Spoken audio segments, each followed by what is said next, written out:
Assalamualaikum warahmatullahi wabarakatuh. Pada kali ini kita akan membahas tentang amalan bid'ah yang dilakukan oleh Ibnu Taimiyah. Akan tetapi walaupun Ibnu Taimiyah itu melakukan amalan bid'ah, Ibnu Taimiyah oleh Wahabi tetap dielu-elukan. Wahabi menjadikan Ibnu Taimiyah sebagai panutan utama.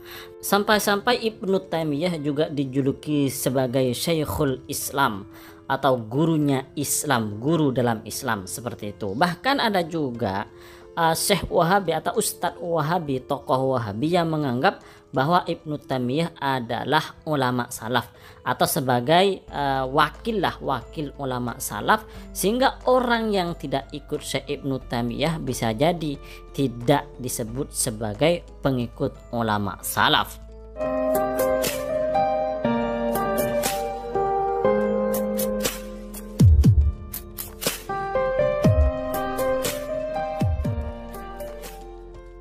Sebelum kita jelaskan amalan bid'ah yang dilakukan oleh Ibnu Taimiyah, kita pahami dulu konsep bid'ah di dalam faham Wahabi. Menurut kaum Wahabi, tokoh-tokoh Wahabi, bahwa yang tidak dilakukan oleh Rasulullah SAW adalah bid'ah, sesat, masuk neraka. Sesuatu yang baru dalam masalah agama, dalam masalah ibadah, atau suatu yang dianggap sebagai ketaatan dan tidak ada di zaman Nabi, tidak ada di zaman sahabat, tidak ada di zaman salaf, itu maka suatu yang bid'ah, sesat, masuk neraka. Ini menurut konsep bid'ah Wahabi. Amalan yang dibuat-buat oleh Syekh Ibnu Taimiyah disebutkan oleh salah satu muridnya, yaitu Ibnul Qayyim Al-Jauziyah, di dalam kitab Madarijus Salikin. Amaliyah yang dibuat-buat oleh Ibnu Taimiyah adalah sebagaimana berikut. Man wadhaba ala arba'ina marrah, barang siapa yang istiqomah membaca 40 kali, kulla yaumin, setiap hari, baina sunnatil fajri wa sholatil fajri, di antara sunnah salat fajar, wa sholatil fajri, dan salat fajar.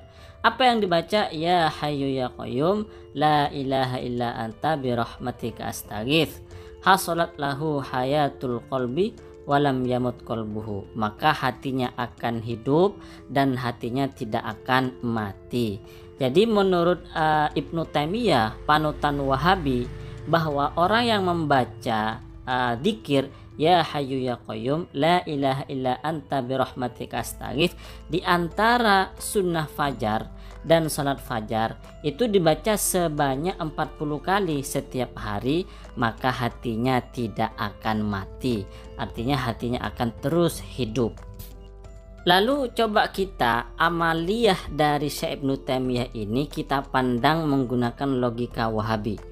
Amaliyah Syekh Ibnu Taimiyah ini perkara baru dalam agama apa bukan? Ternyata perkara baru, tidak dilakukan dan tidak diajarkan oleh Rasulullah Sallallahu Alaihi Wasallam. Berarti karena perkara baru dalam agama dan tidak dilakukan oleh Nabi dan tidak dilakukan oleh sahabat Nabi dan ulama salaf, berarti bid'ah, sesat, masuk neraka. Berarti Syekh Ibnu Taimiyah melakukan kebid'ahan, melakukan bid'ah, sesat, masuk neraka. Selanjutnya, pernah dilakukan Nabi atau tidak?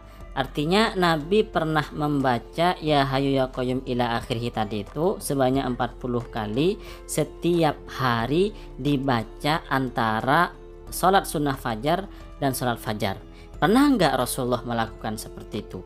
Atau pernah nggak sahabat melakukan seperti itu? Atau pernah nggak ulama salaf melakukan seperti itu? Kalau tidak pernah, berarti Syekh Ibnu Taimiyah melakukan suatu yang bid'ah, sesat, masuk neraka. Dan sepanjang sepengetahuan saya, tidak ada di zaman Nabi atau di zaman sahabat, zaman ulama salaf, amaliyah seperti yang dikatakan oleh Syekh Ibnu Taimiyah. Berarti Syekh Ibnu Taimiyah melakukan bid'ah. Baik, kita lanjutkan tetap menggunakan logika Wahabi. Kalau memang tidak dilakukan oleh Rasulullah Sallallahu Alaihi Wasallam, kenapa dilakukan? Kenapa Syekh Ibnu Taimiyah membaca Ya Hayyu Ya Qayyum tadi itu sebanyak 40 kali setiap hari di antara sholat sunnah subuh dan sholat subuh? Kenapa? Oh, karena baik, karena dapat menghidupkan hati dan tidak mematikan hati. Lalu bisa kita jawab, emang Ibnu Taimiyah itu lebih tahu kebaikan daripada Nabi? Andaikan membaca Ya Hayyu Ya Qayyum itu memang baik, pasti sudah dilakukan oleh Nabi. Paling tidak diajarkan oleh Nabi kepada para sahabat. Nabi yang paling tahu tentang syariat, dan sahabat Nabi juga yang paling tahu tentang syariat, tentang amaliyah yang baik, tentang amaliyah yang dapat menghidupkan hati. Bukan Syekh Ibnu Taimiyah. Tetapi kenapa Syekh Ibnu Taimiyah malah berbuat sesuatu dalam agama, membuat dalam agama itu bid'ah, dan setiap bid'ah adalah sesat, dan setiap sesat masuk neraka. Baik, kita lanjutkan dengan tetap menggunakan logika Wahabi. Sebagaimana yang sudah kita terangkan tadi, bahwa Syekh Ibnu Taimiyah berbuat sesuatu yang baru dalam agama, dan itu oleh Syekh Ibnu Taimiyah dianggap sebagai kebaikan karena dapat menghidupkan hati. Berarti Syekh Ibnu Taimiyah itu seakan-akan menuduh Nabi tidak menyampaikan wahyu. Kenapa demikian? Karena amaliyah baik, amalan baik, sesuatu yang baik, yaitu membaca Ya Hayyu Ya Qayyum sebanyak 40 kali setiap hari, kok nggak disampaikan oleh Nabi? Padahal itu dapat menghidupkan hati. Na'udzubillah kalau sampai kita semua umat Islam ini menuduh Rasulullah, menuduh Nabi Muhammad SAW tidak menyampaikan wahyu. Na'udzubillah, karena semua wahyu, semua syariat yang diajarkan oleh Allah Subhanahu wa taala kepada Nabi Muhammad itu sudah disampaikan oleh Rasulullah SAW. Kemudian yang kedua, ternyata Syekh Ibnu Taimiyah ini mengaku lebih tahu kebaikan daripada Nabi Muhammad SAW. Kenapa demikian? Karena amaliyah atau amalan membaca Ya Hayyu Ya Qayyum sebanyak 40 kali itu baik, dan Syekh Ibnu Taimiyah yang tahu itu, bahwa itu baik dan dapat menghidupkan hati. Kok nggak dilakukan oleh Nabi? Kok nggak disampaikan oleh Nabi dan tidak diamalkan oleh sahabat? Berarti Syekh Ibnu Taimiyah ini lebih tahu daripada Nabi Muhammad SAW, dan lebih tahu daripada sahabat Nabi dan ulama salaf. Nah, itu konsekuensinya kepada Syekh Ibnu Taimiyah jika kita menggunakan logika Wahabi, bahwa Syekh Ibnu Taimiyah ini ahli bid'ah, sesat, masuk neraka, mengaku lebih tahu dari Nabi Muhammad SAW, dan seakan-akan menuduh Nabi Muhammad SAW tidak menyampaikan kebaikan, tidak menyampaikan wahyu, dan tidak menyampaikan syariat dari Allah Subhanahu wa taala. Sekali lagi, ini kalau memakai logika Wahabi yang sering dituduhkan kepada kaum Ahlus Sunnah wal Jamaah atau Aswaja. Akan tetapi menurut logika faham Ahlus Sunnah wal Jamaah, menurut Aswaja, apa yang diamalkan oleh Syekh Ibnu Taimiyah yaitu membaca Ya Hayyu Ya Qayyum sebanyak 40 kali, ini tidak serta-merta dianggap sebagai kelakuan bid'ah sesat masuk neraka. Tidak.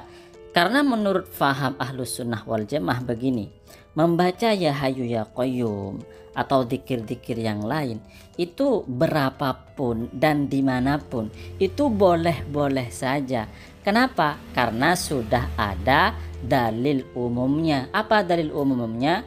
Bahwa oleh Allah Subhanahu wa taala, oleh Rasulullah dalam banyak ayat Al-Qur'an atau hadis, kita diperintah untuk memperbanyak zikir kepada Allah, dan zikir itu dapat menenangkan hati, dapat menenteramkan hati, bahkan juga dapat menghidupkan hati.